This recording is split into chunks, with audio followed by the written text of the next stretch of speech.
Cuento Crimen Podcast. We are a true crime podcast, and these are cases that don't get much media attention, so chances are you haven't heard of some of these cases. Come join us every Wednesday for a new true crime case.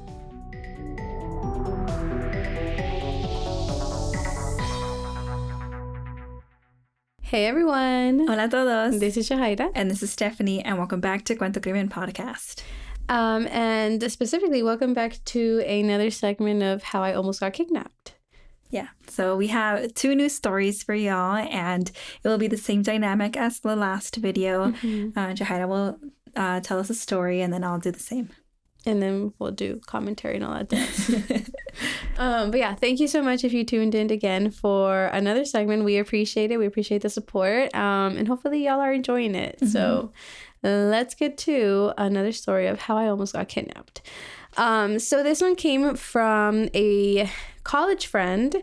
And I mean, it is like kidnapping, but it's also hits the lines of stalking, which is, I feel like, very scary as well. So this is our mutual friend from college. And she did want to remain anonymous, so we will call her Alex. Okay, so I have like the little notes here, so that's what I'm gonna be. So Alex finished her undergrad, and after that she began, her real adult life and turned to working out as a hobby, a way, to get distracted from the real world. And, props to her because I never made it there. So she took working out very seriously, and she still does till this day. And, she was even changing her eating habits, and it was paying off. Like, she was seeing the results on her body, and we're like, yes, get it, girl. She was healthy, and she looked good, and she felt good, which was important. Unfortunately, the gym she was going to was super convenient to her for many reasons. It was close to her house, and it allowed her to work out in the mornings before heading out to work. It was the perfect fit for her and her schedule. And so Alex at the time was 23 years old and was going 5 days out of the week to this specific gym to work out. And so there at the gym, she met this guy with the name of Aaron.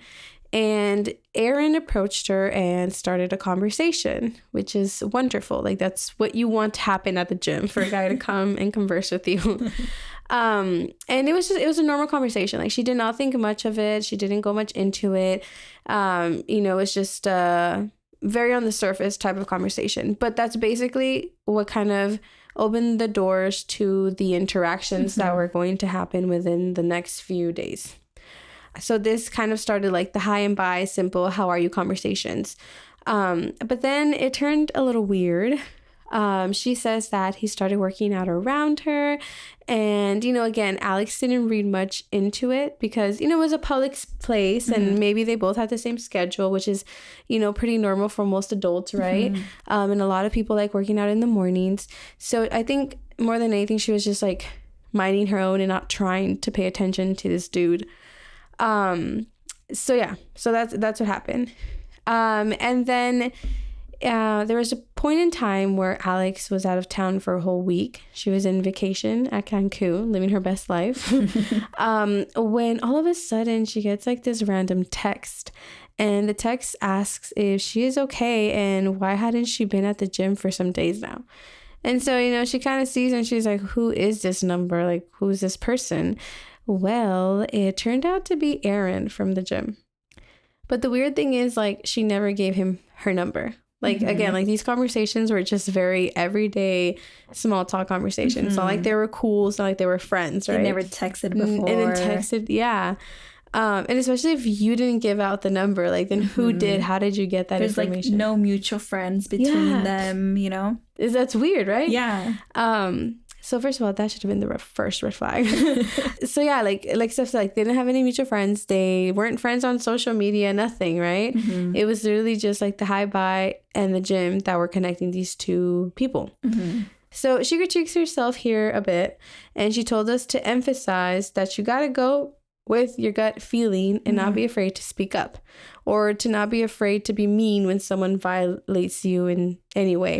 And I feel like that's a big mistake that a lot of us make. Like, we try to be polite and we try to like not be rude, but in reality, like, they were being rude in the first place. Yeah. You know? Or like, it's just like, how the heck did you get my number? Yeah. You know? Or like, if you were going to text her, like maybe explain where you got the number. Like, hey, like I was worried. I didn't see you for a couple of days and I asked around for your number. But like without no explanation, to me, it was like, It's strange. And also it's kind of like a little, I don't know, like, how close did Aaron think they were para que él la buscara? You know what I mean? Like, if you have someone at the, like, I think about like college classes, right? And I think about how like, you know, you have your unassigned seat. And so you have that unassigned person that sits next to you. Yeah. But then all of a sudden that person doesn't come.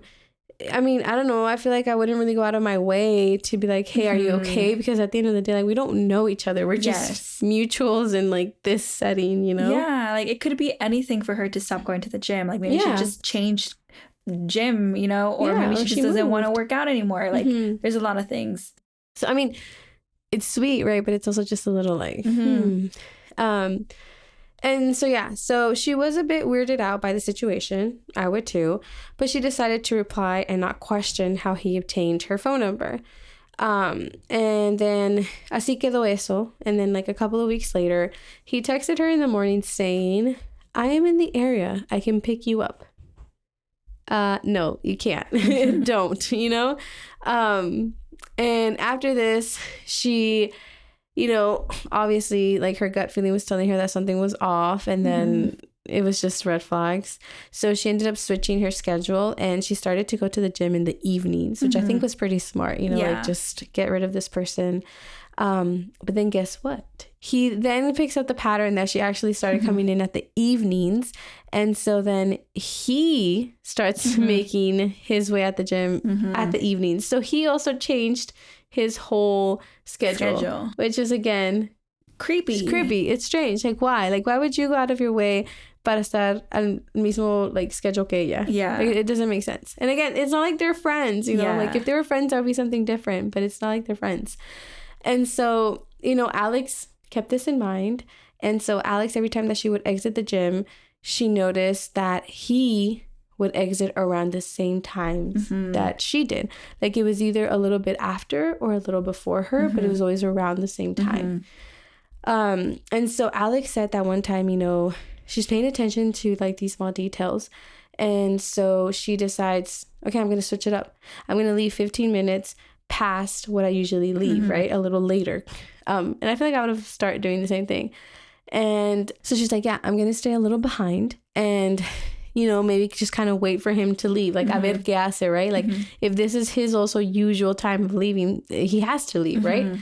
And so she's kind of waiting. And she finally exits and she starts to walk towards her car. And that is when she notices that his car is parked right next to her car. What a coincidence. That's scary. That, like, you know, and Alex said, you know, she felt so unsafe and she felt as if she had no control, which I feel like I would too. And I don't blame her for feeling that. But she was smart. She went back to the gym and stayed for an extra 30 minutes. Like, she ran back inside. And I think that's great. Like, do not walk to the car. Do not try to get to your car if he's that close. Yeah. And after this, you know, she laid off of social media for a while and she stayed away from that gym. And at this point, she was only going like 3 times a week to another gym that was like 3 cities down. And it just kind of like sucks because it's like she literally had to change her whole schedule that she had figured out. And like, keep in mind, like, this gym was so close to her house and now she had to go 3 cities down. So Alex said that maybe she wasn't going to get kidnapped, but maybe he was going to try to invade her personal space. And she really stressed on this sinking feeling of being scared and like how like she felt weak. She felt like her legs were just trembling because it's like, holy crap, like all of a sudden here it is, like this interaction that you kind of saw coming. So I think I was like, the stalking is definitely kind of leading towards somewhere that you don't want to go. Yes, I feel like she was really smart in like going back and waiting 30 minutes because you don't want to find out what he's capable of doing. Like, yes, we don't know if he would, you know, kidnap her, but like, you know, that's still her safety, you know, like I don't know. I feel like it could have been but maybe not, you know? We won't know because these stories are people like, you know, they're being able to tell them, you know? Yeah, exactly. But, you know, the moral of Alex's story that she really wanted to share with you all is to not be afraid to make someone else uncomfortable by pointing out their weird behaviors. You know, like, and again, it's not like you're being polite. It's just, I mean, you know how like we worry, like we have to be polite, we have to not be rude, but it's just like, this dude was creepy. Yes. And she had every right to speak up and be like, what do you want? Like, what are you doing? You know, you were saying that earlier. I feel like we're kind of scared to make other people feel uncomfortable, but like obviously Alex has been feeling uncomfortable for a couple of weeks now. Yeah. And why isn't he holding back? And like she's holding back by not speaking up. Exactly. To me, you know, so why does she have to take it in, but he can do whatever he wants? Like, that's a big takeaway for that. Yeah. So if your gut is telling you it's off, it's off. Yeah. Listen to it. I still wonder how he got her number without being friends with her. That is really weird. And I also wonder, like, did she ever change her number after that? Or maybe she just blocked him? Maybe the guy just finally gave up. Like, I'm kind of glad that he didn't persist too much. Yeah. So yeah. And I have the next story. This story is also a bit different because it involves a puppy. Oh, puppies. And this is also a friend of ours, and his name is James. That's his real name, James. And I guess I have to kind of say a little bit about him. He loves attention, and I love it, and I say it in a good way, right? So that's just his personality. I feel like we all have that kind of friend, where it's always nice to have him there. You know what I mean? The life of the party. Yes. So when he heard that we were doing this segment, he's like, "Oh yeah, I have one," and I already knew this story. We both knew this story, and so if you know James, you know that he loves his dog. That is his wallpaper. It's a corgi, so I think that also might explain why he's so obsessed and loves his dog. If you know James, you know this story. You've heard it multiple times. It's almost like an icebreaker to him in social settings. So it goes like this. So he loves taking his dog to a specific dog park. And there he has made a lot of friends, and a lot of people love corgis. So he gets a lot of people trying to pet his dog, and, you know. 100%. Yes. I see that. And so there was like this one lady that took a bit of a interest, and it was like, not like, oh my God, cute dog, but it was like a little bit more like suspenseful. Like he felt like, this lady, you know, like, you know, again, James, the gut feeling. They like, you know, had a little bit of conversation, and that was that, right? And then like a couple days after, James is in his like apartment complex and kind of near like the sidewalk, and he sees a lady. And so James is like very outgoing, and so he's a very like memorable person. He makes an impression. So he like waved the lady down, and you know, they're like, oh my God, you live around here. And she was kind of like yes and no, like she didn't give an answer. So he thought that was weird, right? But then she like walked away. And this was when I had to like clarify, his apartment complex is really near the dog park. It's like walking distance. So there could be a reason why, like, if she wasn't living in that area, maybe she just kind of walked off a little bit. Yeah. I mean, if that's like the park that she goes to, like, she's probably familiar with the area for a reason. So so that's kind of like the background story of the lady, right? But moving forward, James said that he had Bailey off the leash one day. Like Bailey is really, I don't know if I've already said the name of the dog, but Bailey is a dog. Bailey the corgi. Yes. And Bailey's really trained. So Bailey can behave off the leash really well. And he was just distracted, kind of like on his car, unloading things. And he lost sight of Bailey for a quick minute. And then he starts like kind of looking around, and no one's in near sight. So he's kind of like shouting Bailey and like kind of fast walking a bit like down the street. And then he sees the lady holding Bailey. And so he yells at her, right? Like, hey, like, you know, like, that's my dog. And so it was at a distance too. So he had to kind of like jog and like, hey, that's Bailey. Like, what are you doing? And so she kind of like had no choice to stop and like he says like she forcefully kind of like turned and didn't want to, and kind of, she felt kind of embarrassed. Like that's what he described, right? Because he put her on the spot. Yeah. And so her excuse was like, oh, I saw Bailey on the street and didn't see you. Like, I was planning on going to a dog park and staying around for a while until you showed up. And then he's like, no, like that's weird, giving my dog back. And like she also kind of like maybe resisted a little bit. Like she didn't like, wasn't like, oh my God, I'm sorry. It was more like, oh, like that. I have to give it. And so he got Bailey back. And so he believes that if he hadn't turned around at the right moment, and figured out that Bailey wasn't nearby, that he maybe would have never seen Bailey again. Oh, 100%. I mean, she was already making her way out. Like, she was already walking away with the dog. Like, no big deal. Yeah. It just so happened by luck he turned around and saw them. Yeah. And I think that's so sad, too, because I know it's just a dog, but, like, you love your dog, right? Yeah. And so he would have felt that loss. And especially for James, who's really close to his dog. Yeah. Like, so James and Bailey are, like, one. The duo. But I'm really glad that he turned around at the right time and saw his dog and was able to recover Bailey. Yes. Because that would have sucked, definitely. And that actually reminded me when I was like in my childhood era, we had a dog, and his name was Magic. And then we had another dog and her name was Pinky.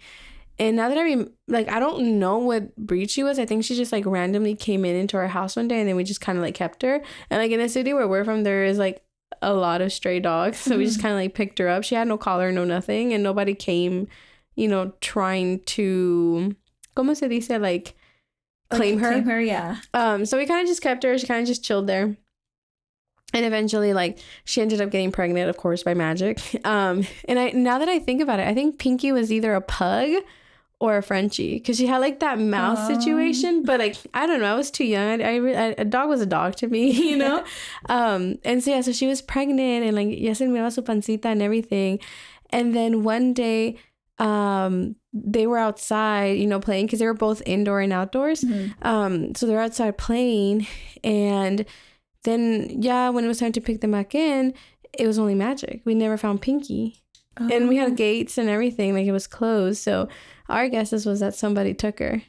And we never got to see the puppies or anything. Like, I don't know what happened to Pinky. Aww. Así como vino se fue. Yeah. I mean, maybe it was her owners and they came back for her. I don't know, but they took her without our permission. Yeah. So it kind of sucked. You took care of her. Like, if I'm hoping it was the real owner, right? You guys just took care of her. Yeah. I mean, it's also like not like we were taking her hostage, you know? She just walked into our yard and we just kept her. Yeah. And like you guys fed her, took care of her. So anyways, I'm glad that wasn't the case for Bailey. That would have sucked. Yeah. So I guess our stories today are a little bit of different. It involves like stalking, unsure what would happen next if she didn't like stop or change her schedule. And then a dog napping story, which is just as important. Yeah, which I mean, and then that just goes like to show the variety of stories that you can come in. Like, it doesn't have to follow like one specific format. If there's like a story that aligns with like the themes that we're talking about, feel free to send it in, of course, only if you want to. Yeah, so thank you so much for tuning in to this YouTube video. We appreciate every one of you that is supporting this segment. So yeah, thank you so much, and we'll see you all next time. Bye.